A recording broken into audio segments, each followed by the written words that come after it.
नमस्कार माँ विद्यादात्री नमो नमः। तो सरस्वती पूजा आम विद्यालय रे होउची। तो स्टार्टिंग रु मु आरंभ करूची केमिति कोन आरंभ हैला। पूजा आग दिन ही डेकोरेशन हो जाइथिला। तो एटा पूजा दिन रो तो नना को अपेक्षा नना आसिले पूजा आरंभ हबो।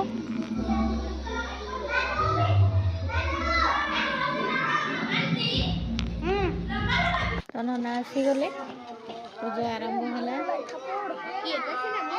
तो सब पिला माने बसचंती शिक्षक शिक्षयित्री पछपटे बसचंती।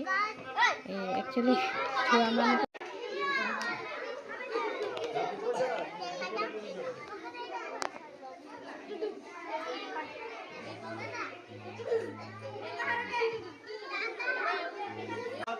जम्बूद्वीपे माघ मासे शुक्लपक्षे पंचमी मानसी संवत्सर भाद्रपद नक्षत्र पंचम राशि से शुक्रवार वासरे वे सकाळे वाक्यांतरे तो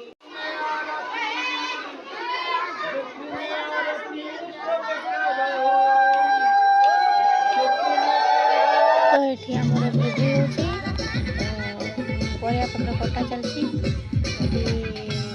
पूजा आरंभ होता सेपटे मझे टिके आसिक उठिकी एपटे परिया पत्र कटा कटी चलची। भोजी होची भोजी सरला पर समस्ते खाइबा पिला मानू खाइबा देबा खाइ सरला पर हम समस्ते खाइ घर